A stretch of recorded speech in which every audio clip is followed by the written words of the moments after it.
Boomer.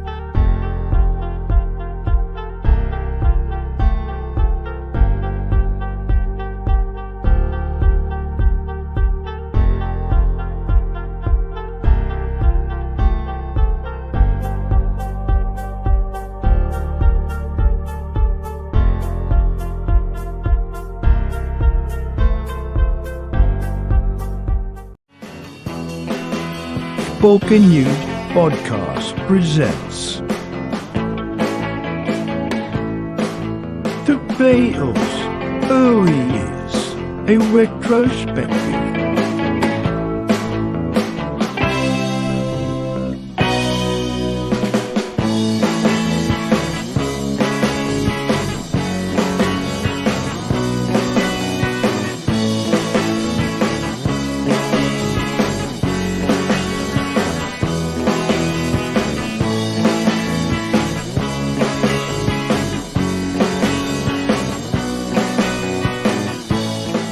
Starring Sporking News Podcast, Tom Corner's tune, the 70s Rock Fair. You did it, Sporking. Sporking. Yes, yes. Even though none of those guys are here, but we are here for another Beatles stream. We are in 1962. This is Sporking News Podcast. If you're new here, please like, share, subscribe. We're growing. Even though our view count isn't growing, our subscriber count is. So I thank you guys if you're new, but please make sure you subscribe and share this. Your grandmother might love the Beatles, or your parents, or you. But we do have some amazing people right now on the panel. We have, it says Deej, but it's DJ Odyssey. How are you, sir? Tell them where they can find you. You can find me over on my channel, Deej Odyssey, where I do random streams where we just get up and start talking about whichever we want, this, that, and the other. And you can also find me with the Real Review 3000 Chris Knight over on his channel, occasionally doing Jackbox game nights, or you find both of us on Hunstar's channel doing Name That Tune, where we have the finals coming up this Sunday. And Hans Starr is an awesome dude. Chris Knight, I actually sent a link to. So if you're listening, Chris, make sure you get home and jump on. We also have let's say a guy who is, I consider, a legend of the fandom. We have, it says Robot Shlomo, but it's Robb. How are you, Robb? And the Reverend Harry Krishna. I like that. The Reverend Harry. That is a deep dive. Yes, it is. Muppet movie reference for those who may not be aware. I am doing very well. Thank you for having me on this. I've been actually listening to it for a few weeks. Yeah, I appreciate and it's actually a lot of fun actually listening to everybody, talking. I mean, like I tell you, this is one of my favorite topiks. The New York Giants and sorry about that. The Beatles. Hey, into each one's life, some rain must fall. And being a Giant fan, a lot of rain has fallen.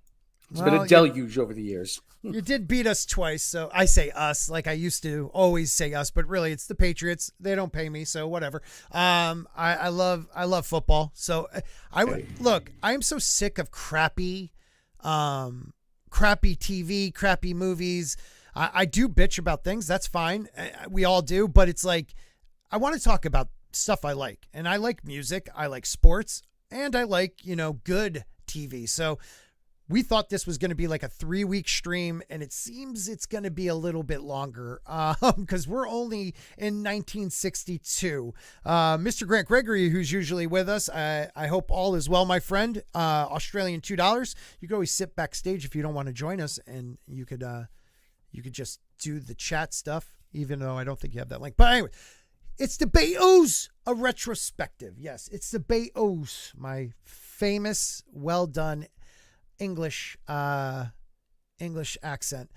We have Slender Dads in the chat. We have One Man Show. There's a couple people watching. It's not a stream. Look at this. I'm going to say it. Sorry. I don't care how many people we get. I just want people that enjoy talking music in the stream. So if you're in the chat, tell us your favorite Beatles song. Tell us a memory you like about the Beatles. Some people have actually, like, parents have met the Beatles or they've met the Beatles. So let us know. I have actually met a Beatle. Actually, I'm not going to reveal which one at the moment. We're gonna keep it. We'll keep that a suspense. Okay, but I have met a that. Beatle, and I have an autographed. Yeah. Oh, really? We're not going to say which one until later. Okay. That's what we call a setup, people. That's a setup, and I like it. Larry, it's good to see you, my friend. Haven't seen Robb in a long time. I'm so happy to have Robb on. Like, when I saw you in the chat, I'm like, dude, it's Robb. Like, because this, like, you hang out with people for a while, and then it's like all of a sudden you start doing something else and this and that. I love making sure to reconnect, and I'm actually honored you were in the chat, man. It means a lot to me. Oh yeah, I always tell people, listen, I never go anywhere unless I really want to be there. So yeah. I mean, like I said, I'm not going to show up at somebody's chat just for publicity, for press, positive PR. No, I'm there because I want to be there. So well, yeah, I know. So, you're like I said, junkie. Oh yeah. I mean, like I said, I used to say I bleed eighth notes. So. That's awesome. And so, DJ, when did you start loving the Beatles? Like, how old were you? What got you into it? Hell, I was like 6 years old, and I was stealing my mother's Beatle albums and listening to them.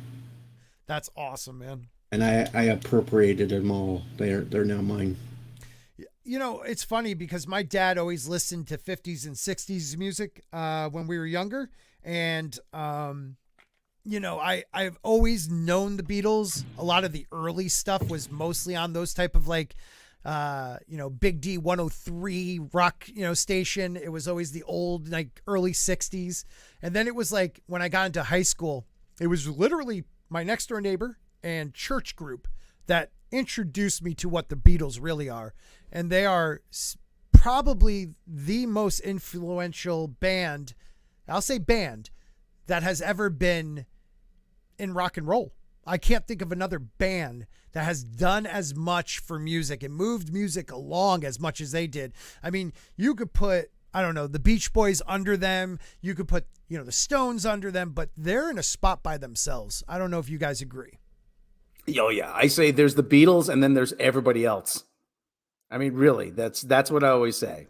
Yep. And yeah, it's yeah, and you can make the argument, yeah, Elvis did, Elvis ushered in the rock and roll era, but right. There's a lot of rock historians out there, like, when did the modern rock era begin? And a lot of them will say to a man or woman, because we got to account for that now. Yes, well, they'll say with the release of "I Want to Hold Your Hand." Yeah, absolutely. That is the first modern rock and roll single. Yep. And don't forget, a lot of their music was copying, copying Elvis, copying, some R&B's, the early Motown. Like, I don't know if that was at that point yet, but it was a lot of like R&B singers and Elvis and stuff. And I mean, they had the slick back hair, the leather, until they met Epstein. They just did something a little bit different. I don't know. What is it though? What is that? Like, they just had something different about them. Is it the harmonies, or is it like, cause lyrically, I Want to Hold Your Hand, Love Me Do, songs like that weren't much different than the 50s era lyrics. What do you guys think was the change in it? Was it the sound? Was it the harmonies? Was it just the four guys? I don't know.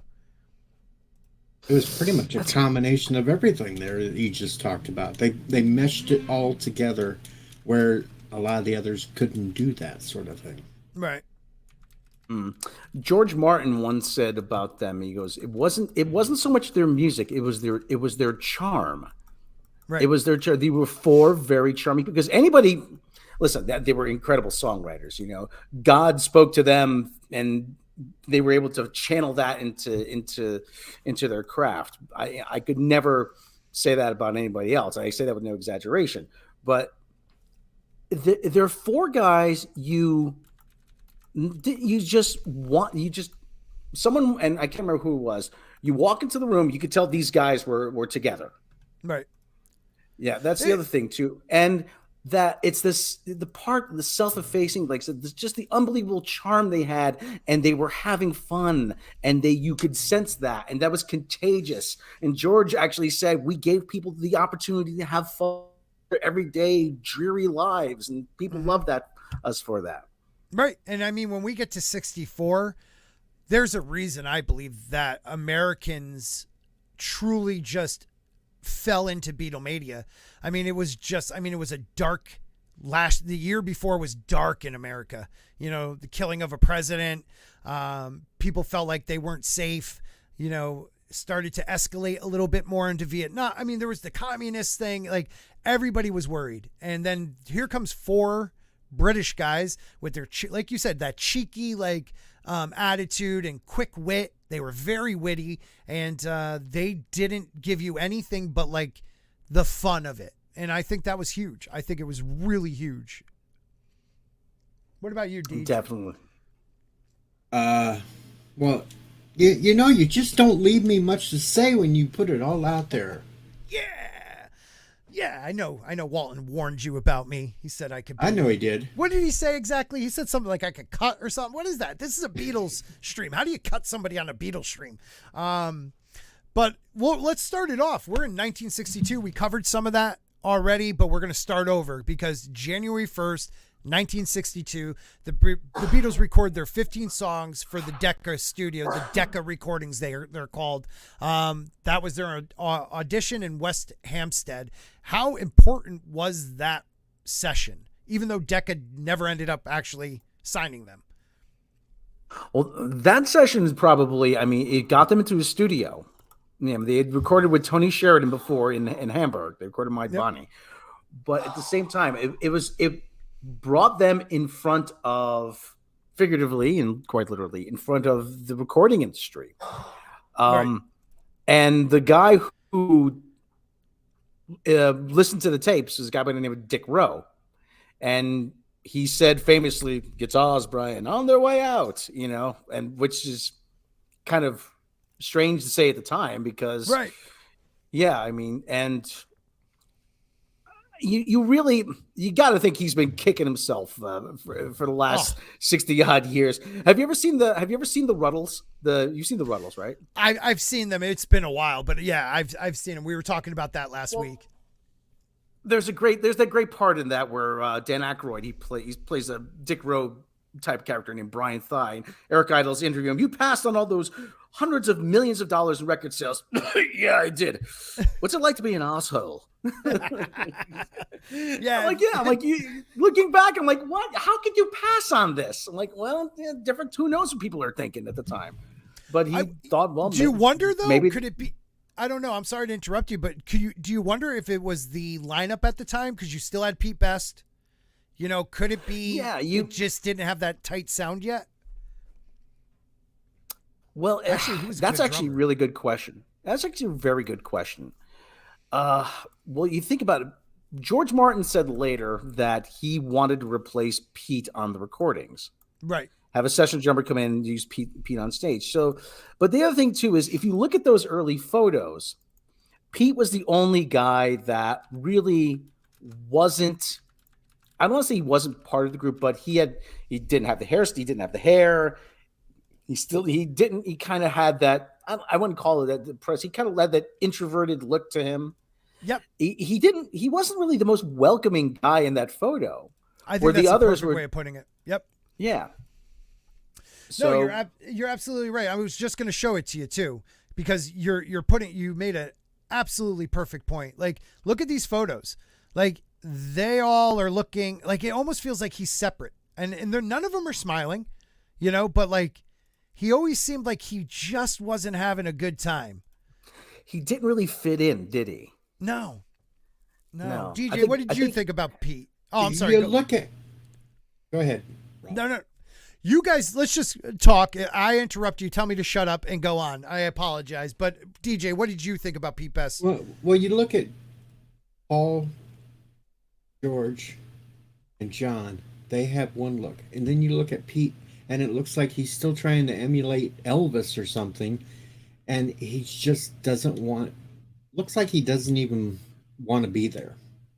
That's a valid point, man. Like, look they all started doing the mop at the beginning of it. You know, they got rid of the greaser look, and wasn't that a big Epstein thing? Like, let's get rid of the greaser look. And he's like still holding out with that hairdo, even though, you know, it still has that, like, you know, that Elvis point in the front. I never noticed that before. Yeah, that was actually that. Yeah, that Brian's idea was to put them into the suits, to sort of package them in this sort of, I don't want to call it a homogenous kind of image, but they had adopted actually the haircuts from Klaus Vormann. I think the year before. Really? Astrid, Klaus Vormann. All the art students in Germany were actually all wearing that hairstyle. Right. And so, if you actually, there's the two films, Backbeat and Birth of the Beatles. By the way, Birth of the Beatles is actually the better version of that movie, because it does feature actual Beatles songs, but they're re-recorded by the tribute band Rein. And if you've never seen it before, awesome. Yes, I've seen them. They're actually they do an actual full show presentation, which is actually really good. But if you see the movie Birth of the Beatles, watch the UK version, because that's the theatrical release. It has the nudity. It's longer. It's more scenes. Some scenes were cut for the US version, which was shown on television. Astrid in both versions, Backbeat and in Birth of the Beatles, it's Astrid who's the first one to come up with the idea. Hey, let's cut your hair, and she cuts Stu's hair, and pretty soon they all cut it except for Pete. And Pete doesn't seem like he's like I say he's. I don't think not that he wants to be there. It's just he's very quiet. I think he's very introverted. And which gets us to the story of meeting Pete Best, which is the Beatle I met. Oh my God, that's awesome! At the New England Beatle Convention, 1987, the Omni Hotel, which is now the Omni Hotel in New Haven, formerly the Park Plaza. Right. I get his book autographed. He tells a couple of stories. I get his book autographed, and when my brother Dave comes over from the corner to the table where Pete Best is, and he says to him, I kid you not, and I'll still remember this to the day I die. He says, Pete, you hide your anger well. You get together with Alan Williams to talk about all the money that went down the drain. And Pete just silently goes, yeah, man, I talked to Alan quite a bit, man. He's not doing well, man. He's not doing well. Oh, man. That's amazing, though. I mean, the one person I feel the worst for is Pete Best, because it wasn't like, yes, he was starting to, you could see the separation. He missed shows because he was sick. I don't know if he was sick. Maybe he was, but he was one of the only people that actually was replaced. Like Stewart left, sad that he passed away, but he decided to leave. Other people were willing to give, management away. It was one of those things where he's the only one that it felt like, man, he got screwed. Well, it was just days before the Decca auditions that Ringo played with the Beatles for the first time at the Cavern. Right. And that's another thing. You're absolutely right. When was that? That was literally December 27th, right?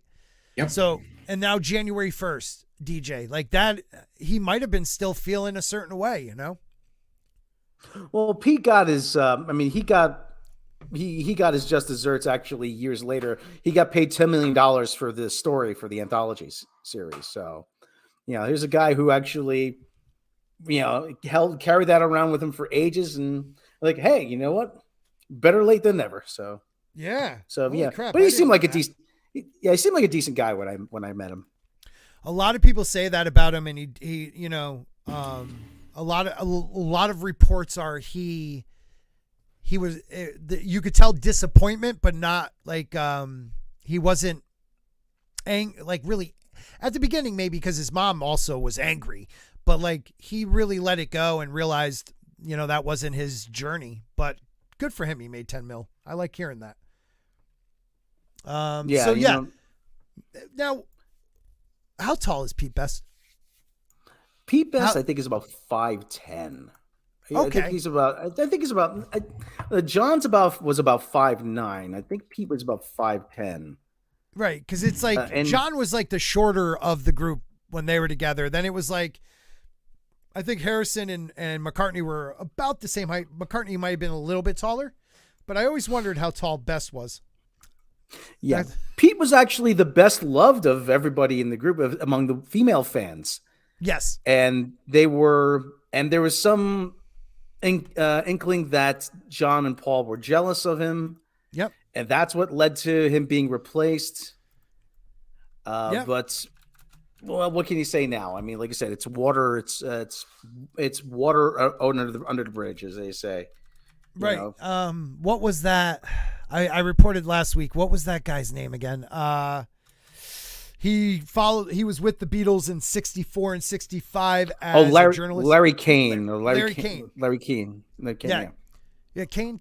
Yeah. He literally he stuck with that. He said, I wasn't with him, but from what I've heard, and I'm guessing from them, like from people close to the Beatles, was he was let go because one of the biggest reasons was the girls liked him more than the guys up front. And I don't know if they were that petty about it, but I mean, it is rock and roll. Come on. People typically, how many bands have you seen that the big heartthrob is up front though? I mean, that's always been, that's kind of the archetype. Right. I mean, I personally think, I don't know if you guys agree, the Rolling Stones created the archetype with the flamboyantly out front lead singer and the more in the back, but not really, lead guitarist. I mean, look at Guns N' Roses followed that. Zeppelin followed that. They all started out with at least that archetype, and then they may have changed as they grew, and it might have made them grow apart. But would you agree the Rolling Stones started that? Yeah, that's fair. That's fair. Yeah, I'd say that is fair. Oh, look at that. I sound good. All right. Yeah. Take a look at one of my favorite bands, Cheap Trick. Who's the guy out in front? Robin Zander, the blonde-haired, blue-eyed, flamboyant, stylish lead singer. And who's the meat and potatoes of the band? Bunny Carlos and Rick Nielsen. Yeah, the two guys in the back. Yeah, you're absolutely right. You got the nerds in the back and the good-looking guys up front. You got the same thing with the Stray Cats. True. Yeah, it always seems to be that way. It's so weird. Now, the Beatles were a little bit different, but Zombie Box Review, Andy, great channel. Guys, check him out. He's asking, will this be a long series? Well, it's only 1962, so it's going to go on for a few weeks more, and it might turn into something else. There's a lot of bands I love. So I'll also take, if people want to, shoot out ideas of bands I can cover. If I actually like them, I'll cover them. If not, maybe I'll do like a short series where I learn about them. But there's not many I don't know a lot about, or at least something about. But all right. So there's, the thing about the Beatles I was going to say is that you had energy from everyone. Even George Harrison, who was the quiet Beatle, was very witty, very quick. Ringo was I thought he was like the what would you call it? Not the heart, but maybe the heart of the band. Like he kind of kept it all, loose and cheeky and fun. He was kind of the glue. Yeah. He was kind of without, Ringo, everybody be off doing their things. He's like, you could even see like later on in Get Back, Ringo's the first one to show up when nobody else did. Right. That's absolutely true. Small Time Republic. You may never enter my chat again. No, I saw them. I saw Winger back in 1990, opening for Cinderella at the New Haven Coliseum. I saw Winger with Warrant and Firehouse. Firehouse, underrated. New Haven Coliseum. What a great venue to watch hockey or a concert. It was so just falling apart and grimy. I loved that place. Not Megadeth either, though. I have a lot of friends who love it. Yeah, I'm not dissing Kip Winger. Like they are way more famous than I ever will be. So God bless them. But all right, not to get sidetracked, but believe it or not, Cinderella was actually one of the better concerts I saw in the very early 90s. I mean, you figure, it's Cinderella hairband. No. They had thunder and lightning effects. They had snow falling at the, for the encore, pianos dropping from the ceiling. They were a show. They were an actual show. I'm getting off topic great. Here, but that's awesome. Look at that. Look at right there. That's Firehouse, isn't it? Yeah, that's awesome. me with Firehouse. Awesome. You know, I feel bad for them because even though I personally think it's a great, like one of those great ballad songs, but like, I finally found the love of a lifetime. Everybody thinks that's them. That's it. And they actually were a better band, you know, than just that song. Motorhead will have 32 Flavors of Nick Weiser on. I swear to God, he's Lemmy. He looks just like Lemmy. All right, so the Beatles come out as the top most popular band in Mercy Beat, which is, and it's devoted completely to them, which was a popular, music. I don't know, what do you call it? Not like magazine, but pamphlet almost. It was like a small magazine. Like, I guess you would call it like a content creator magazine. Well, it's like a local magazine. It'd probably be the equivalent of what in the 80s and 90s what Cake magazine would be in Minneapolis. Okay. Like a logo, or like maybe a New Haven Advocate at the time is more familiar with it. That's kind of what I was thinking. Okay. Except completely devoted to music. And it was founded by their friend Bill Harry, who thought it was a great way to feature all the Liverpool groups. Right. And and so Bill Harry was actually, I wouldn't say pretty influential, but he did know his stuff. He knew enough about promoting them, and he would give all the Liverpool group the space that, say, a newspaper wouldn't at the time. Right. And we actually have the same barber. I want to tell you that. No shit. That's awesome. The hair is long gone, people. Yeah, it's definitely long gone. It's called what I was going to say, Gillette, most likely. Or Harry's, or one of those other brands. I call what I use hair alternative treatment. Yeah. You know, it's like the only reason I usually wear a hat is because, like, no matter what, you're going to see a reflection off my bald ass head online or on, the stream. So that's the only reason I usually wear the hat. I also want to Soul Assassin, mod of mods. Thank you, my friend, for being here. I appreciate you and all the other mods and members. Thank you, channel members. We just got you guys back, and we already have like 24 of you.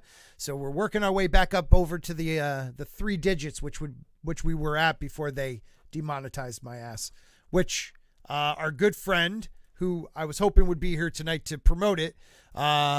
That 70s Show Rock Fan has, the episode is, I don't know if it's out now or is coming out, but I'll share that link where we did an interview and we talked about that. But back to the Beatles.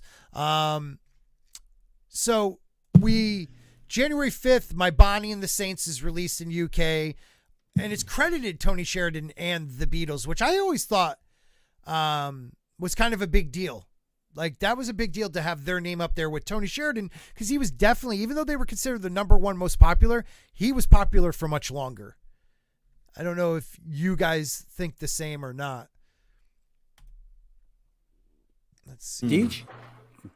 Tony Sheridan. Well, I'm sure probably to those in England, and especially Germany, Tony Sheridan was popular. Right. But I didn't really know too much about Tony Sheridan until I started the whole deep dive into the Beatles once I discovered them. And I even ended up buying the Tony Sheridan album. Really? Now, how is it? It's not bad, but I will say the best 2 songs on there is My Bonnie and then John singing Ain't She Sweet. Yeah. Does anybody have any history? Because I meant to ask that 70s Show Rock Fan last week, what persuaded Tony Sheridan to do this with the Beatles? Was it just because he had a backing band, didn't he? Yeah, but he needed a better backing band when they were doing the recording, and the Beatles was definitely the better of the choices. They'd been playing over in Germany actually at the same time for a while, from what I remember. And it was the thing. Like I said, he needed a better backing band. And at the time, you went to the studio as a band and you literally recorded a live performance, and that was your record. Right. So now, we're still like single track, right? Usually like single track or 2-track. Okay. At the time, nobody's really recording 4 tracks unless you were recording classical music, I believe. Right. And isn't when that did like Martin's introduction? Like that's what he kind of introduced to the band was 4-track? You know, I'm fuzzy on the dates. Les Paul invented the 4-track recording. I can't for the life of me remember when, but he invented it quite some time before it actually made its way into the rock world. But yeah, but it was George Martin that actually first introduced them to 4-track recording, and then afterwards over the years they would learn about, you know, wiping and, you know, dumping the tracks to a single track and then wiping it and then recording and doing more layers, and they were actually still recording up until Sgt. Pepper everything on 4-track machines. Oh, really? Which seems, that's right. Which seems unthinkable now. I mean, I turn on my computer, I have Mixcraft, I can add as many tracks as I want to that, which is... Isn't that nuts? Yeah. Like, you think about what they did with 4-track too. I mean, they did a lot, even before Sgt. Pepper, like they did a lot to play around with it. Didn't they like to play it backwards, you know, and use bits and pieces out of that? Was there a lot of like cutting and putting it together? Like that's the one thing I don't understand as much when it comes, cause it's ribbon, right? It's a ribbon recording. Were they snipping and putting things together, or was it this take is this take? You know, maybe not at this time, but like a couple years from now, like 64, 65, were they doing that? Were they like splicing things, or is it just, this is the take and we add these layers? From what I know is what they would do. And actually, this is actually in the Buddy Holly story with Gary Busey, is that the way they used to do it, when they wanted double track, they would just listen to the track and then they would just record a new one over it. And you know, they would, and to a certain extent, that's still done today. But it was, again, the process of dumping it down and then putting it to another, from mixing it, dumping it, and then having an open track to re-record something else on it. I gotcha. So, yeah, that's how Paul McCartney explained it. There's actually an excellent Q&A. Is it a Q&A? I don't know. It's a special did. Paul McCartney from Abbey Road, and he explains the process of how he did it. I would totally play that because I don't care. I would play it if we can find it. Because I want to know. He actually, it wasn't that long ago he did this special, and actually I've seen it a couple times. It's actually fascinating. Yeah, because it's hearing him explain how he did it. Right. And and then he gets up his guitar. He actually records a song really on the fly. That's nuts. using that process. Yeah. Did you ever have you seen the one with McCartney and Rick Rubin from Beastie Boys fame and Public Enemy and all that stuff? I've seen that. I haven't watched the whole thing, but I've seen it. Very cool listening to two guys who understand, you know, the tech involved in what they were doing. And even like not just the melodic, but the actual tech. It was very interesting watching that. It was all what was their first stereo album? Because I know they're actually, Peter Jackson of Lord of the Rings fame created a software to pull from mono to make it stereo, which is insane to me. He could pulling each instrument, each vocal separately. So now you could put it and create it, which George Martin's kid is actually splicing together for like the new, I think, Revolver. I don't know which ones I know he did Revolver. I'm trying to remember the other albums he's done, but that's really kind of neat technology today. So the Beatles released most of their albums in mono. It wasn't up until Yellow Submarine when they did the first full stereo album. And what year was that? 1968. Oh, really? That late? Oh, I didn't know that. Yeah, they would have what was called, like, some albums were usually there was a mono version, wasn't there? There was a mono version along with a stereo version. Huh. And actually, I do have mono CD box sets that were released in 2009. And those are more highly sought after. And I made sure I locked it away so my brother can get his grubby little mitts on it, not saying which brother. But not the one from the previous story, but another one. Right. I digress. Yeah. Yeah, that's so. that. What do you like better when you listen to those albums? Do you like mono or do you like stereo? Because it was mono was the way it was originally done. A lot of people kind of hold on to that. Depends upon how I'm listening to it. If it's just through like a stereo system of speakers, mono's cool. But if I'm listening with headphones, I want stereo. That's what I'm saying. Headphones, you want stereo? Okay. See, I've known people that like mono through the stereo because it's like I hear, John on my left ear and Paul on my right, and they found that to be kind of cool. I don't know. Yeah, well, like I said, it depends which album and depends where I'm listening to as well. If I'm listening through headphones, it's the later stuff, then it's usually going to be stereo. The Sgt. Pepper, it's going to be stereo. It's going to be the earlier stuff. Anything from Help beyond, I'm probably going to be listening to in stereo. Yeah. Just probably because those are the most. I don't know. The earlier versions, they would say that all the instruments would go into one channel and the vocals would go into another. Yeah. And that's still largely true on those later albums too. Okay. We diverge once again. Okay, Jane Theory, love you. She doesn't know any of this music. Pick a Beatles song that you feel like represents the Beatles. Pick two. I'll say two. Because for me, one of the greatest Beatles songs is Help. I think as I've gotten older and really listened to the lyrics, what John is saying in those lyrics, like it's such like a kind of upbeat song, and it's all about, man, I am not handling my life right now too well. All right, for a serious Help, yes. But if you want to hear the Beatles with their comedy side, why don't we do it in the road? Yeah. Oh man, this is tough. Norwegian Wood is a great song. Eleanor Rigsby. Hey Jude. Yeah, Jane. I just don't feel like that's a great Beatles song, but there's so many better. I don't know. What do you think, Rob? It depends what day you catch me on. Exactly. Oh God, like today, I heard "You Won't See Me" actually, which is one you don't hear a lot on the radio. I mean, like I said, "Back in the USSR" is a big one for me. Oh God, there's actually another one for me is Revolution Number 1. Okay, yeah. Oh yeah, the acoustic. Oh, the slow, yeah. The slow acoustic version. That's a good one. See, some of my favorite. I love George. Like Here Comes the Sun.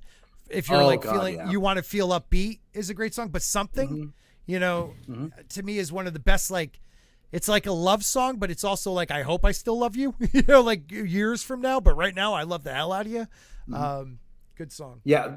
Time Prophet. Yeah. Ticket to Ride is unbelievable. Dear God. Ticket to Ride is probably one of my favorites.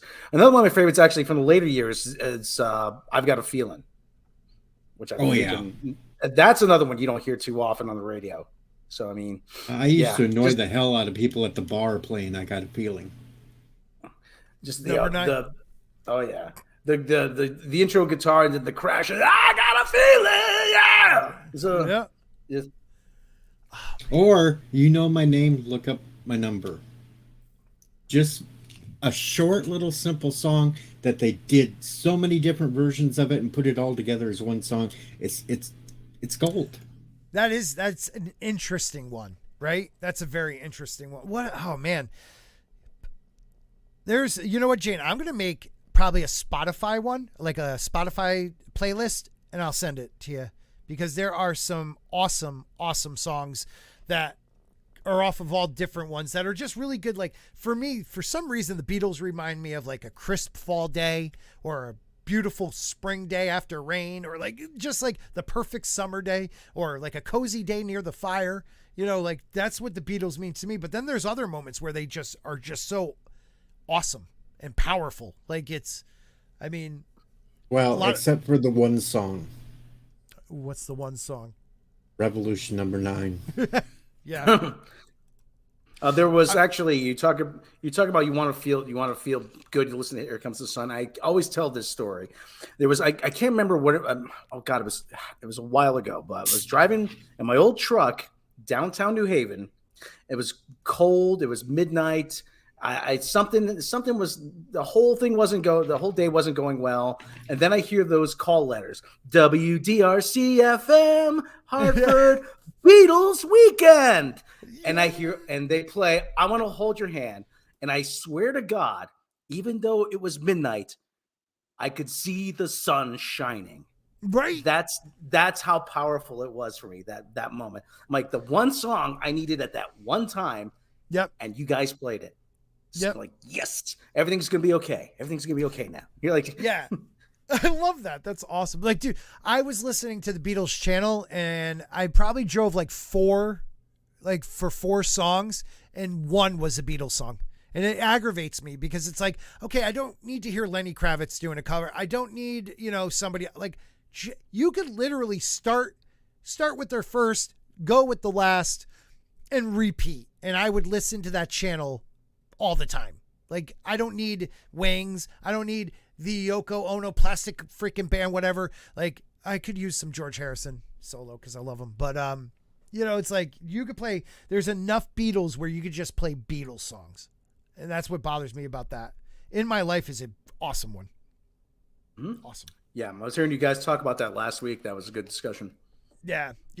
I love having, we'll have to do it again. Because I want you guys on with that 70s one of these times. But it's funny because even though this is probably my least viewed stream, there's a lot of people reaching out like, dude, I want to talk Beatles. Like, I was like, okay, that's cool, man. But huge day. January 24th, the Beatles signed contract with Epstein. It's everything. I think that and the meeting of George Martin change everything. Like, without those two men, everything else would never have come along. I personally think. I think they would have been a band that maybe made it, even if they made it outside of Great Britain, you're welcome, Time Prophet, Great Britain, it wouldn't have been as long or as impactful. What do you guys think? DJ, we'll start with you. Deej. I should shoot it out to you guys. Right. It was the most impact right there. And I don't think the Beatles would have gotten as big as they had without Epstein. Yeah. Epstein knew how to market. Epstein knew how to get him into the studios, what to do. He was the brains behind the early Beatles. Yep. Absolutely. And think about, we talked about it last time, but what do you think, Rob? Yeah, Brian Epstein's his impact cannot be understated. Epstein, excuse on me, the band. Epstein. Well, Epstein, it's potato. That's yeah. But anyway, his impact cannot. First of all, he owned record stores, and his family had money, book studio time, and he had contacts in the music industry. Right. So he knew who to go to. He knew, even though he was pretty much shown the door by everybody except for until he got to George Martin. But he had the sense to be able to read the, I don't want to say read the public, but he knew how they all played off each other. He knew how they could accentuate each other, even so much as their placement on stage. John on one end, Paul on the other end. They started bookending each other. That was actually Brian's idea, from what I've read. Oh yeah, I've heard that too. Is the way that their placement in the band, yes, like on stage. Without him, would they have met even George Martin? I think he is the. Like, everybody says George Martin is the fifth Beatle, but without Brian, there would have been no Beatles. I personally think. Because we went over it last week, and I'm just going to shoot this out real fast so we can move along a little faster. But so he officially becomes Beatles management February 1st. right there, he has him playing this Thistle Cafe in West Kirby, so somewhere different. Then back to the Cavern at noon, and the evenings at the Kingsway Club. And with the first Starr filling in for the Beatles drummer again. Then with meeting Dick Rowe and Beecher, even though they reject for Brian Poole in the Tremolos. He then meets with Bert Kaempfert and asks him to release the Beatles from their contract with him. They recorded a BBC Light program, Teenage Turn. During this, Stewart dies, so these guys are all probably, feeling so many feelings, about that. Mostly John. But they go back to Germany and play 48 dates at the Star Club. Epstein visits HMV store in Oxford Street, where he meets Ted Huntley, who refers him to Ardmore and Beechwood, where he meets Sidney Coleman. Coleman arranges the EMI producer Martin to meet. He meets Martin at Abbey Road while the Beatles are in Hamburg. The Beatles record 2 songs for Bert Kaempfert. That contract's done. They return on June 2nd. Then they sign with EMI's Paraphone record label, or Parlophone, with Martin. So that's from February to June. Bang. All that stuff happened, and they're signed with Martin. The guy was busy. Yeah, that was an eventful 3 or 4 months for them. Yeah, I mean, everything changed in a hurry, and Pete Best was going to stick around for a little while longer, but that was actually one thing that was going to change very shortly. Had they ever released those recordings on June 6, 1962, with Best playing drums at Abbey Road for their test recording? They play, I always say this wrong, Besame Mucho. Love Besame Mucho, yeah. Yeah, okay, I did say Besame Mucho. Mucho, one kiss from your lips and I'm feeling divine. Oh, besame, besame mucho. Mucho, love me forever and say that you'll always be mine. It's so nuts, man. It's so crazy. That song is awesome. Love Me Do, P.S. I Love You, and Ask Me Why. All right. And Martin informs Epstein that for future recordings, he will use a session drummer. So he didn't even say you have to get rid of him. But for recordings, I'm going to use a session drummer. That's pretty much a, you better get rid of this guy. Well, yeah, because they don't want to sit there and pay for 2 drummers. I didn't even think about that, DJ. You're absolutely right. You're paying one guy for session work and paying the other guy. Yeah. What do you think, Rob? Yeah. I mean, it wasn't uncommon to use. I mean, Elvis had what they would call demo music. What was it? Demo artists. Yeah, I believe, and actually, I think Paul McCartney did write a song for one of those guys. I can't remember who he was at the time, but he was on Ready Steady Go, and I'm a demo artist for Elvis, and he seemed like he had the rock star attitude, at the time, even back then. But I didn't know that. Yeah, and there was a I'm trying to think. The whole thing about Pete Best, again, it came down to he wasn't really one of them. And there's that scene in, again, Birth of the Beatles, where they cover it. He goes, "What do you mean Pete's out and Ringo's in?" He goes, "Pete hasn't grown like the rest of us has, Brian. Besides, Ringo's a professional, Yeah. And they go over that. And it's actually told from Pete's perspective, so it's a little bit more kind to Pete. But yep. But Pete did actually say that, so he was asked during a Q&A back then at the Beatle convention, was there any kind of legal recourse? He goes, yeah, there was one contract that I signed that there was one contract that said I was the Beatles drummer, but for some reason that wasn't signed. So I didn't know that. Yes, I did. Clapton is uncredited in that song, which is kind of neat. Yeah. You know the story about the guitar he plays on about the guitar solo and the guitar he plays on it, don't you? No, I don't know about the guitar he plays on. The guitar he plays is actually George Harrison's Les Paul, that what he calls Lucy. Now that guitar was originally a Les Paul Gold Top, and it was owned by Rick Derringer. Really? Yeah. And Rick Derringer sent it out to the Kalamazoo Gibson factory, have it refinished in red. But then it came back, and Derringer said, "Yeah, you know what? I'm not crazy about it. Something's changed. Something's different about it." And then he turns around and he sells it down on 48th Street to Manny's.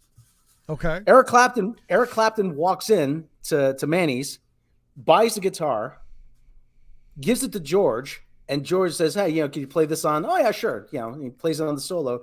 Years later in 73, that guitar is actually stolen out of George Harrison's house in LA.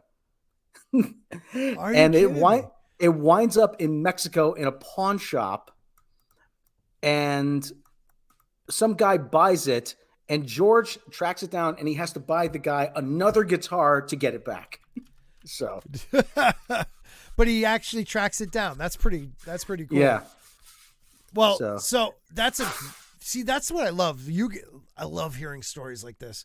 So this is like the end of the old Beatles, the beginning of the new. So they play they're back from Germany. They play the Cavern Club again. Epstein officially forms NEMS Enterprise. And then the Beatles support Joe Brown, which is Joe Brown and the Brewers at the Cambridge Hall. Concert was promoted by Epstein, but then it happens on August 14th. Epstein asks Starr to join the band permanently. On the 15th, Pete Best performs his last show at the Cavern, and then on the 16th, he's actually fired, replaced by Johnny Hutchins of the Big Three. That is the change. He becomes an official Beatle on August 18th, 1962, which is crazy to me how quick they go from here to mega stardom, and Best was there for the whole beginning of it in poverty. That's what breaks my heart for that poor guy. What do you guys, we talked about it, but what are your feelings on Ringo Starr? Because a lot of people diss Ringo. I think he's a very good drummer. He just wasn't asked to. Go ahead, please. Ringo's the reason I became a drummer originally back as a kid. Really? It was Ringo. Though I couldn't play like him. But then again, most can. He's a left-handed drummer playing a right-handed kit. How many can actually do that sort of thing? See, I didn't know he was left-handed too. So you got Paul and him, both lefties. I didn't know that. Yep. Huh. No shit. Okay. So we move on, right? Starr appears with the band on I don't know if he was there on the 18th. I think it was still Johnny Hutchins, but he appears August 19th, Cavern Club. But Pete Best fans were just very vocal, holding vigils outside the Cavern Club. Pete Forever, Ringo Never was like the big saying at the time. Harrison received a black eye from one of the upset fans. Epstein temporarily hired bodyguards. It was a big freaking deal, and it was a deal for a while too. They lost some fans forever from what has been said. They became the Beatles, but that was a big deal, and I've heard reported some of them saying a scary time at that moment. Yeah, well, there was, also think about it. It's a completely different world back then. You have to hire bodyguards to protect a rock and roll band, some little rock and roll band, and playing in a club. I imagine like some of the security people are like, "You're kidding, right? you want us to protect these guys? Yeah. What from?" Right. Yeah. Right. From girls, upset girls. Another scene in the Ruddles. They chased me, they caught me, they beat me up. Who? Those little girls. One of them screamed at me. Yeah. Well, man, we might have to do like a review of that too. I find funny they were filmed from Granada Television, which was like, I think they were only like the Isles of Man in that area. And they weren't even on all weekdays, but they were filmed playing at the Cavern Club. And on the 23rd of August, the end of like the big things in August, Lennon marries Cynthia Powell, which a lot of people, that was, I always feel bad for her and, well, mostly Julian. But yeah, he gets married in 23. He's what? August 23rd, I mean, in 62. I think he's 22 years old and wasn't as famous yet. Yeah, this big thing is he said he didn't want his son to grow up without a father like he did. Right. So he always wanted to make sure that he was there for him. Right. So my kid's going to have a proper home. So. And so, you know what? Yeah, he was there financially. I not as much as the mother would want, but he was there financially. But when he had Sean, it did change that relationship. Like he didn't see, from what the reports are and everything I've read, like he became a better father a little bit after Sean, but up until then he wasn't in his, Julian's life as much as he should have been, I guess.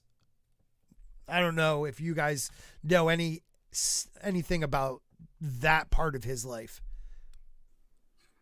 Well, he was obviously, yeah. Deej, okay. You first? No. Deej, sorry. Go Rob. Thank you. I was going to say, obviously, the guy led a very public life. You could see where he was, and Cynthia and Brian's idea was actually not to hide her, but not to call too much attention to the fact that he was married and had a kid, because he wanted the girls to have that fantasy of him being available too. Right. What were you going to say, Deej?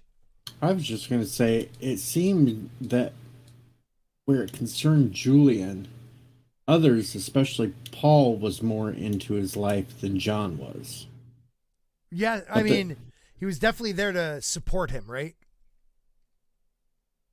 But John needed to get in his own head, and that didn't happen until the 70s when he had Sean. Yeah. That the music went to the side. He wanted to focus in on family at that point. Yeah. Oh, I'm sorry. I didn't think they were that big in Great Britain. They made it seem like it was just like that Isles of Man in that like mid West Coast area, but I guess they were bigger than I thought. Okay. Don't listen to us. We're just Americans. We don't know about that sort of thing. Valid. Very valid.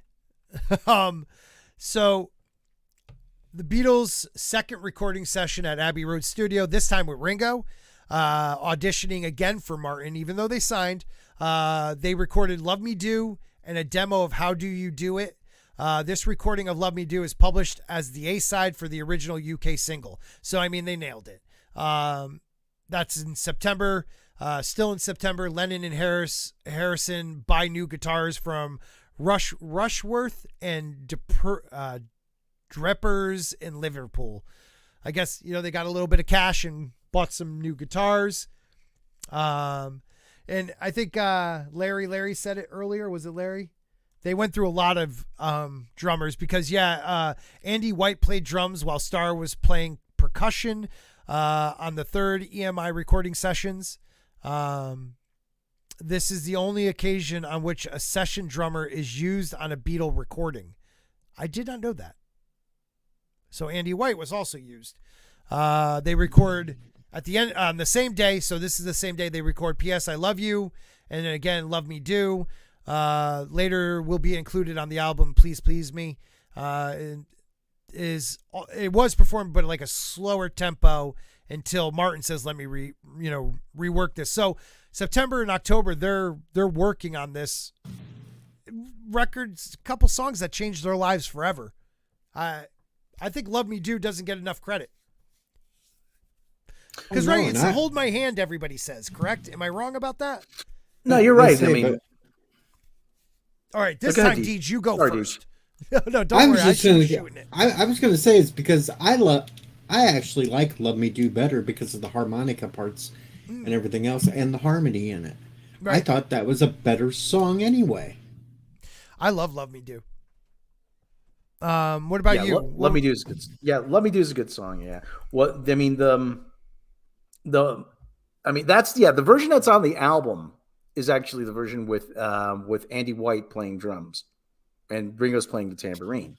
Right. And the single version is with Ringo playing drums.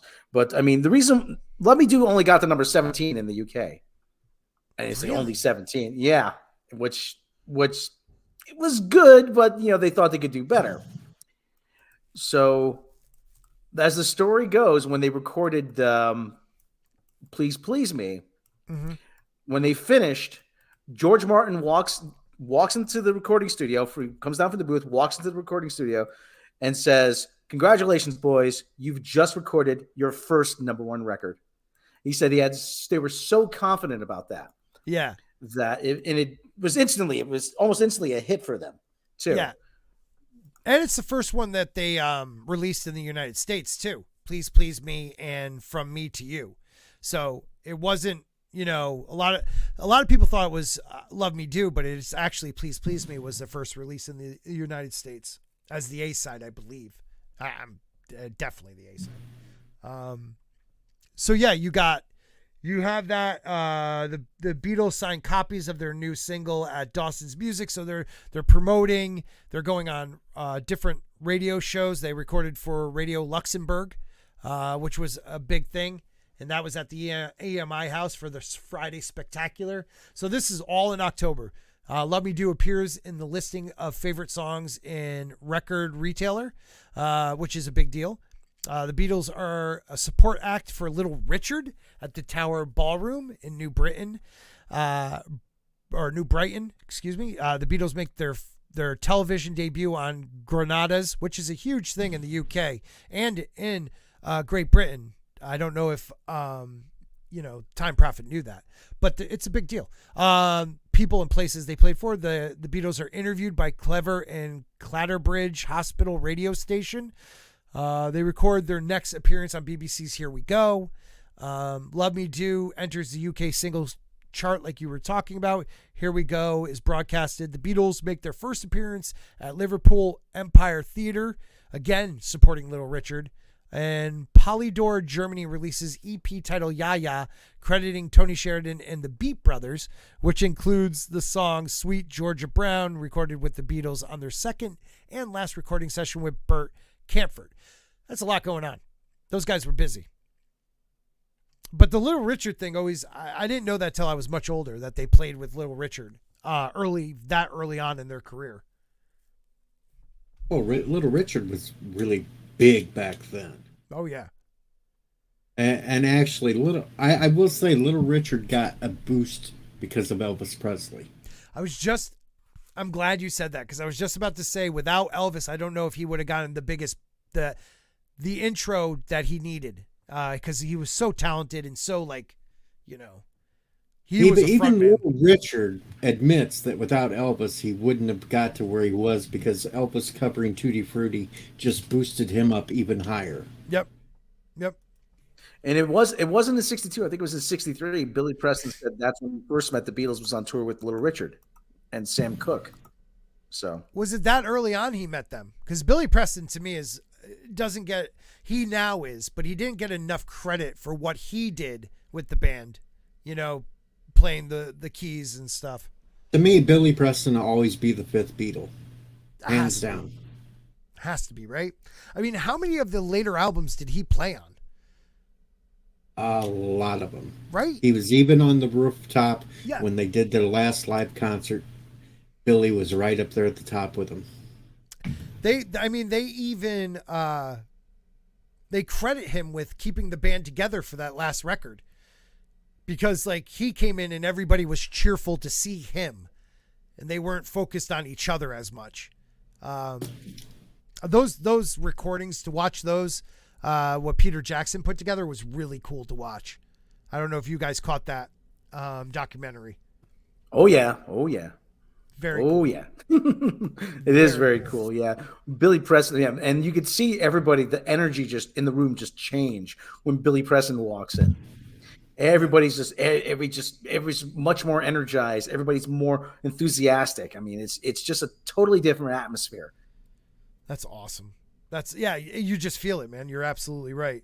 Hey, to Larry, one of the next couple weeks, if you want to be a guest, DM me because you know your stuff too, man. So we're going to end with November and December of 62. So they're moving. The Beatles begin a 2-week run at the Hamburg Star Club again. I didn't realize until I started doing this like research for this one, how many times they played in Hamburg. Like I always thought they did 2 tours in Hamburg. I didn't realize how much they went back to Hamburg in the early years. It's like their second home in the early years, I would say. Deej, what do you think? Oh, well, buy those Hamburg tapes. They've got a couple of different albums. Granted, it's not the best quality for sound and such, but if you want to hear the Beatles raw in Germany, them hamburgers. You got me saying hamburger now, damn it. Sorry, man. Sorry. Son of a... Anyway, Hamburg, it's a definite must for anybody that says they're a Beatles fan. You got to have them. Yeah. And it's why they put out 2 of their songs in German. I Want to Hold Your Hand. Right. And She Loves You. They No put way. out I German didn't know that. versions. That's awesome. Yeah, they played actually. I'm sorry, Deej. Go ahead. No. I was just going to say, Sleep Dick and Come Give Me Donna Han. Oh. Yeah. They actually were John said later in an interview when they came back from Hamburg to Liverpool, they were being billed as being German from Germany. Right. From Germany. And this is, you guys speak good English, don't you? And they were Right. getting a lot of. So, I back, it was like the beginning, like 61 when they came back, people were billing them as a German band. That's kind of funny, you know, like you got to say that's pretty funny. It's like, no, man, we're like, your English is good. It's really good. Okay. So November real quick, the Beatles begin that 2-week appearance. They appear in another episode of Granada's People and Places. So they went to Germany, flew back on the 1st for a 2-week run. On the 7th, had to fly back to do the another appearance on that show. They must have returned back to Hamburg to finish it because back on November 15th they came back to I was about to say New England. Now this one I didn't know this music paper, but the Beatles visit the offices of Disc. Do you guys know of that music paper? Is it a bigger one than some of the others at the time? I didn't know much about them, but it's something they kept talking about, like their first visit to Disc music paper. That is one that I'm not that familiar with. I mean, hopefully somebody who's a listener from the UK will be able to tell us the scope of that. And, how important that was. So yeah. Come on, UK people. I would totally love to have been back there seeing those like lunchtime cavern shows too, man. Completely. Let's see. So the Beatles record a piece for the Friday Spectacular, Radio Luxembourg again. Beatles make another recording for People and Places. Beatles record their second single, Please Please Me and Ask Me Why. And then on the 30th, the Beatles attend another recording session to finish the Please Please Me single. So they're active, man. They're really working. Yeah, which kills me because they didn't take a break for Thanksgiving. They don't have Thanksgiving. Yeah, well, it's no. I thought that would be a funny. Okay, Mike, try. And I'll just finish out December, and then we can talk about the year itself. The Beatles record an appearance on BBC Light program, The Talent Spot. Talent Spot is broadcasted on the 4th. The Beatles appear live on Associate Rediffusion's Tuesday Rendezvous from the Wembley Television Studio on the 4th, same day as the Talent Spot. On the 13th, the Beatles appear on the People and Places broadcast again. 17th, Epstein takes producer Martin to watch one of the Beatles' regular shows at the Cavern Club, which I actually think was very important. Important moment. A lot of people were like, why did you add that? I thought that was huge. Seeing them, hearing them live in their, atmosphere. And then the last two big things in 62, Due to existing contracts, the Beatles traveled to Hamburg again for 12 more days at the Star Club. And those are the bootleg copies you talked about that were released live at the Star Club in Hamburg, Germany. And then December 31st, Heather C. is born in Tuscoma, Arizona, to Linda and Joseph C. In 1969, she will be adopted by Paul McCartney following his marriage to her mother. Okay, so that's Heather McCartney, I guess. Or Linda McCartney, which I guess that was a big deal. But I just thought I had it. But yeah, it's funny you brought up those recordings because I knew it was in this year. That's a pretty crazy year if you think about it. You know, going from the Decca DJ to where they were at the end of the year. And they still haven't hit their stride yet. That Right. all comes in 63 when everything goes all nuts. Yeah. Well, let's not forget Please Please Me and Ask Me Why is released on January 11th, 1963. Which confused me because they say it was released January 11th, and then it was released by VJ Records. I'm guessing, is that America? Yeah, that's an American one. And then it's again released on the 20th. Please Please Me, the album is released on the 22nd of March. So like that beginning, how big they were going to get right after that is pretty crazy. I don't know. It's a lot of fun going through this stuff. I don't know if you guys enjoyed doing it, but what do you guys think? Like before Beatlemania, like I personally think 62 is the heart of what became the Beatles. Well, of course it was, because that's when they got Ringo, which rounded out their quartet. That's when everything was set down with Martin and Epstein. Yep. Boom, it was all locked into place. Now it was just record and put the albums out, and everything from there was made. Oh, that's awesome. Yeah, 62 is when all the pieces were finally in place. Yeah. You know, and the time and eventually the timing was going to be right too in America, as we know from history. Yeah. And you're right. The timing was just perfect because, not to jump ahead, but like I want to say 63 November 25th, Beatlemania with the Beatles is released by Capitol Records in Canada, and it's the first Beatles album published in North America, like full album. And right around that date, was a major milestone in American history. So you got to say that's it was just they were a band of their time.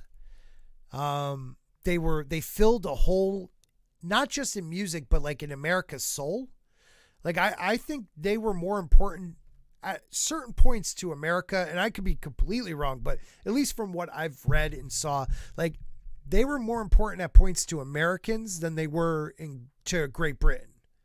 Like there will always be Britain's greatest band, but I think 1963, the love for them was instant with Americans until, the whole "we're bigger than Jesus" thing. Well, let's get it right. It's not just Britain's greatest band, it's the world's greatest band. I'm with you on that. I can't Yep. I can't figure another one. No argument there. None. Yeah.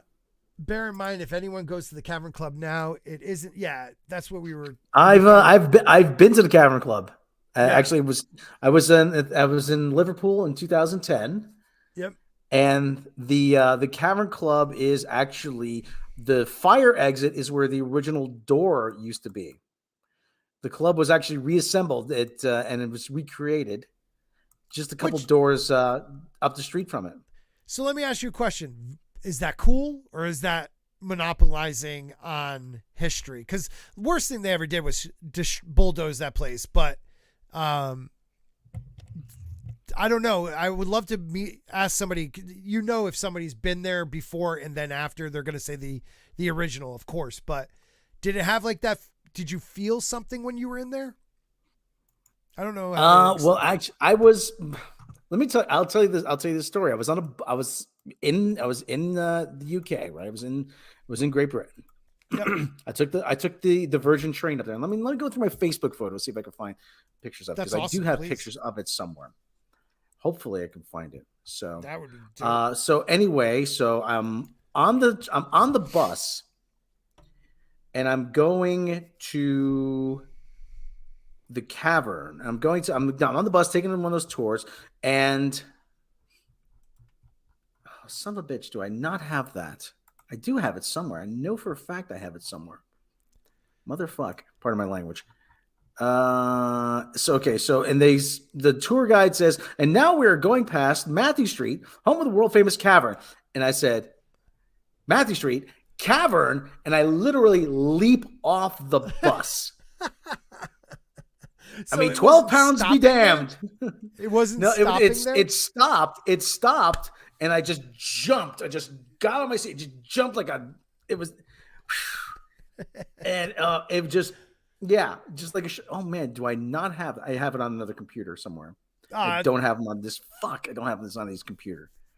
Oh, fuck. I do have me in front of Apple. I do have me in front of Apple. I would like to see that. Hold on, let me see. Is this it? I think this is it. There is, yeah, that's it. 3 Savile Row right there. Hold on, let me load that up. Yeah, please share it. Hold on. So what I meant share. about the bus, like the bus was stopping there for a minute and going, and you just were like, I'm off. Yeah. Oh, that's awesome. That's That the is so door awesome. right there. Oh, Me in here we front go. of. That's Dude. it. That's me in front of the Apple and 3 Savile Row in front of Apple. First of all, see if I get doorknob in the middle. That's so dope. Second, That's classy. it's, you know what I mean? But second, the people that have walked through that door, you know, like not just the Beatles, but like they signed, I mean, what's his name? James Taylor was signed with them for a little while. You know what I mean? Like, Oh, yeah. There's so many different people have played there just because it's Apple. Oh That's yeah. so awesome. Oh yeah. That's No, so let me see if I can find another one. Hold on. Me in front of okay, there's me in front of Big Ben. Nothing wrong with It was just like, oh, here, hold on. Here we go. Here's one. You'll like this. Hold on. This is a good one. Where the fuck? Oh, okay. Here it is. Here's another good one. Okay, I got to make sure I don't share anything Yeah. too compromising. Too crazy. Okay, that is me in front of Abbey Road Studios. Oh my God. Yeah, Look at that. And there's actually Is the me in front. crosswalk like kind of to your right in that picture? The crosswalk is directly in front of me. Oh, okay. Yeah, I and always so thought here's it was a me little actually. down. Yeah, let's see. Here's me crossing the street. Actually, there's a couple of me crossing the street. Okay, there's. And I me blame crossing no the one street. for recreating this, because if you're there and you don't, I would Yeah. guess I would kind of second guess who you are as a person. Exactly. but I I would live in be- the area. I would be mad if you didn't at least get somebody to have a Volkswagen Beetle parked next to there as you recreated it. Right? That would be awesome. What a great picture that is. You know Of what? course, I'll- that after you that show damn these- Go ahead. damn Volkswagen Beetle also helped with the conspiracy on whether or not Paul was dead. Yeah, well, that's what I was about to ask you. Hold on 1 second. I'll bring that up. The for you. license plate said 28 if, and Paul was 27 at the time, and that's why they also held that in Well, as part of the conspiracy if he was dead or not. there it is. Look at that. Yeah, there's me, and without shoes, mind you. Yo, nice. Hey, You if you're are gonna Paul go, McCartney. if you're gonna do it right. I always say. Amen, sir. Amen. So I'm going to show you. You have any more of them? There's a couple. Or is that like the couple more. gist of it? That's actually, yeah. The other ones are, hold on. Yeah. Actually, this is the streets where they shot Help. Oh, really? Hold on. This coming up here. Hold on. Is that the one? Is Help the one where Harrison bites it really bad? When they're running down the street and he just freaking falls and is that their first movie? Help, right? Help. That's the is their first second movie. Yeah. Second movie. What's the first movie? Oops. Hard Day's Night? Hard Day. That's is the the first one. one. Okay. Hard Day's Night. Sorry. That was Hard Day's Night is in black and white. Help is in color. that's right. Look so at that. That's cool. the street where they shot Help in front of that restaurant's now called the Giraffe, or was at the time. So that is so cool. I got another one. Hold on. Another one. Let me see if I can find another next one here. Okay. All right. This China. Okay. Here we go. This is the street actually where they shot A Hard Day's Night, the opening scene. Okay. This is actually right next to Marylebone Station, where they got on the train. That street. This street's Boston Place, and that's the actual street where. And I was just running up and down it for minutes. And everyone's like, "What the hell is this maniac doing?" He's an American. Don't worry about it. Yeah, exactly. What I love about it is Harrison bites it so hard, and John, you couldn't fake that. How hard John laughs at that moment. It's one of my favorite scenes they are in. That's freaking awesome, man. That is so cool. Now, okay, so I want to ask you guys about this. What are your feelings? I know it's conspiracy, but what are your feelings on the anything you could catch about the Paul is dead thing? He's barefoot, meaning the cigarette, though the cigarette in the right hand, is it Paul? Is it really Paul? But I don't know if I got it correct. Harrison's the grave digger. I think Ringo's the corpse. Oh yeah. Paul's the corpse. Ringo's the funeral director. Funeral director, pallbearer, or pallbearer, and but I forget why Lennon is white. Is he? I forget what they said he was, and I always forget. Okay, it's the priest, the undertaker, the body, the gravedigger. Okay, so he's the priest, all in white. Huh. Okay. And then the license plate says 28F on the W. Yeah. So what does it say again? The license plate tag is 28F, and Paul was supposed to be 27 at the time. Going up to 28, so they were saying, what if he didn't survive to be 28? And they replaced him. And which album cover had him in the he's in a trunk, but if you flip it over, he's in a coffin? That's Yesterday and Today. Yesterday and Today? That was a US release, yeah. Okay. US release. Yeah, they would, well, you probably already know that, for anyone unfamiliar in the audience, they used to take the albums and lift tracks and repackage them for the United States, and that was one of those. It just didn't exist back then. It had and your Burke or Man on it. Now was that the one that in the UK they had the meat and babies and stuff on them and crazy stuff? It's the weird, very butcher artsy cover. one. Okay, the butcher cover. Okay. Yeah. All right, here we go. Let me share this one. And plus, there was one other thing about the conspiracy. If you played Revolution number 9 backwards, it was supposed to say "Turn Me On, Dead Men." Oh, really? Now, which one backwards says Paul is dead? It has John saying it. I think that's also. Go ahead. Sorry. I thought that was also in Revolution number 9. Well, there's a couple of them. I mean, I'm so tired. Supposedly, he says, John saying, "Paul is dead, man. Miss him." Yeah. So, yeah. Dude, it's kind of freaky. I'm sorry. You don't even know if they meant to do that on purpose, as a joke. It's weird how you can, because once somebody says it, you hear it. If I hear it backwards, I might have heard, but the Swedish Chef. But once someone says it, you're like, yeah, that's exactly what they're saying. I just love the conspiracy idea. It's pretty cool.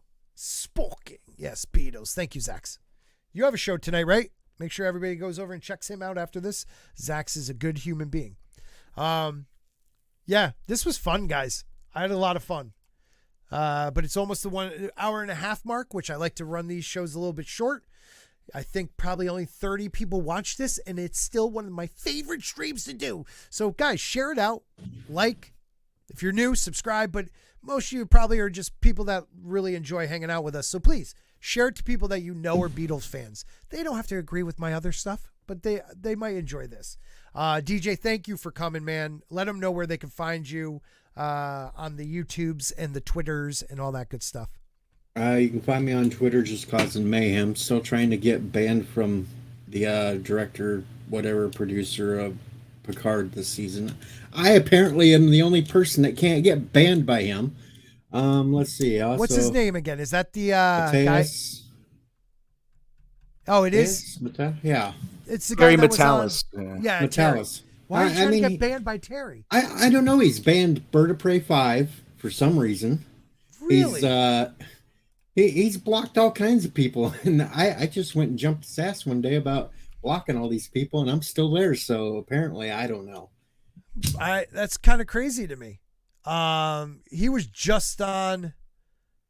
Wasn't he just on Popcast stream, and they're going to be guests in a couple weeks. I don't know if it's next week, not this Saturday, but next Saturday with Max also will be here on the dump. So you guys should check that out. I'll have to ask them about that.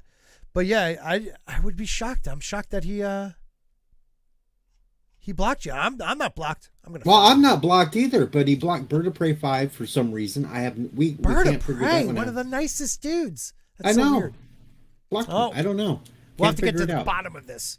Anyway, that's almost as bad as Twitter completely erasing Orbital Nation from Twitter.